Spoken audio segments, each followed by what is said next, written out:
Isang magandang balita para sa ating 3 Division Champion, Janriel Casimero. Dahil ngayong araw lamang ay kumalat na ang balita sa Philippine Boxing at tuluyan ng pumayag ang kampo ng former Unified Champion Murujun Akmadaliv para sa isang laban ngayong Marso kontra sa ating pambatong si Janriel Casimero. Ang nasabing matchup ay may dalawang kondisyones na kung saan ang venue ay gaganapin lamang sa Mexico na may fight contract na 20 million pesos. Hindi pa malinaw sa ngayon kung ano ang magiging hatian ng dalawa.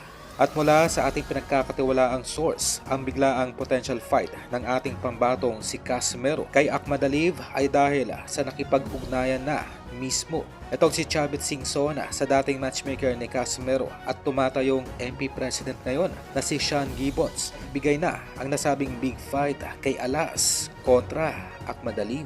Sa madaling salita ay nagpatulong itong si Chavit Singson kay Sean Gibbons upang maikasaagad ang nasabing bigating laban. Ganun pa man, ito ay isang one fight contract lamang kontra Akmadaliv. Sa madaling salita, sa oras na may kasa ni Chavit ang naturang laban ni Casimero sa tulong at matchmaking ni Sean Gibbons ay magbabalik free agent muli itong si Alas. Marahil ay na-realize na rin ng magkabilang kampo na kalimutan na lamang muna ang mga naging alitan noon sa ngalan ng professionalism at mabigyan agad ng laban ang ating tumatanda ng pambatong si Cuadro Alas. At inaasahan na sa susunod na linggo ay maglalabas ng formal announcement itong sina Chavit at Singson para sa promotional fight. Itong si Casimero na inaasahan na magkakaroon ng intense training sa loob ng 3 buwan sa Baguio para sa paghahanda nito sa pinakamabigat nitong laban sa loob ng 5 taon kontra sa former Unified Champion